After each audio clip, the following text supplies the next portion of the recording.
Hi guys, it's Uche Orakwe Onkwanta, your passionate parent stroke educator and the founder of Parenting Specials. So before we jump into today's topic, I'd like to thank each and everyone who has subscribed, my old and new subscribers, to each and everyone who is pushing this platform to get more subscribers. I am really grateful, and please reach out to more people. Thank you. So on today's topic, we're going to be talking about when will my child start talking? Why is my child not talking like his or her mates? And what do we do when our children are not talking properly, or how we expect, as much as we expect?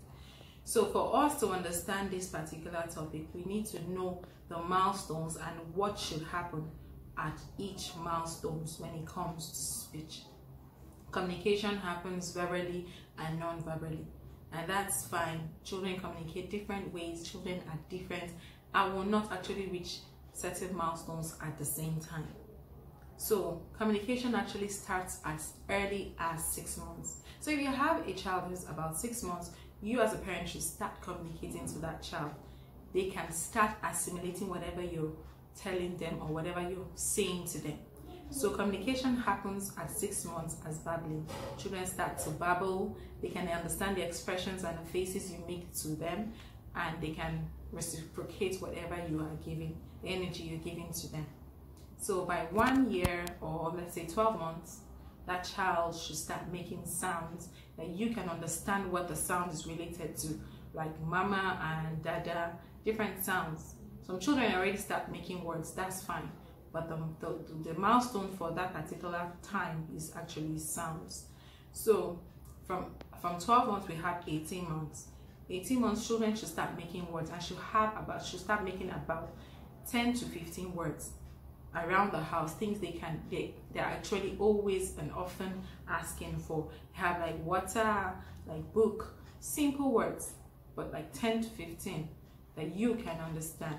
When the child gets to 2 years, they should start making more words, which is about 50 words. The child should actually have vocabulary of 50 words that you can understand. They should start obeying instructions, like you say, go get this, and they can actually understand. They can say goodbye. They can say a whole lot. They can actually react to a whole lot of requests that you make to them. And then at 2 years, they start joining those words to make sentences. They may not necessarily make sense to you as a parent. When my brother was growing up, he used to say, I may can, for I cannot. And we understood the message he was actually trying to pass. So when they make the sentences, you laugh and you correct them to the right actual sentence they're supposed to be making.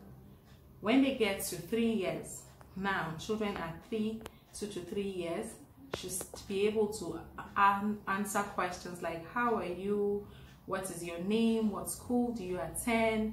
From 3 to 4 years, they should be able to answer questions of what, where, when, how, those kind of questions, and give you detailed answer. They should actually be able to retain memory for a longer period of time. Like when something happens in school, they should be able to retain that memory and come home and pass information to you as a parent. So from 4 to 5 years now, that's when children should be able to make use of their imaginations. They should start being able to tell you stories. They should start being able to pass information, even making it fun by adding pepper here and there, but they should actually be able to communicate. Now, when a child gets to 4 to 5 and you're not seeing this particular milestones being achieved, there is no need for panic. Most parents start panicking. Oh, my child is not this, my child is not that. Children are different. But for you to actually find out, the first thing you should do is to try and see a children evaluator, someone who you take your child for an evaluation. So your child gets evaluated, and then you find out what are actually the needs that they need. This platform is actually set up so that I can give you some tips on things you should be doing as a parent to actually help them communicate earlier or help them in their communications. So when you go and see an evaluator, then you may or may not need the need of a speech and language pathologist, and they start helping the children with their words and how to communicate better. So no need for panic. Just try and review the milestones I have set out, and then see where they are actually lacking and what next you need to do. So that is it for today's topic. I hope you learned something and you enjoyed today's topic. Thank you very much. Please do not forget to like, to subscribe, and to share with your friends. Thank you.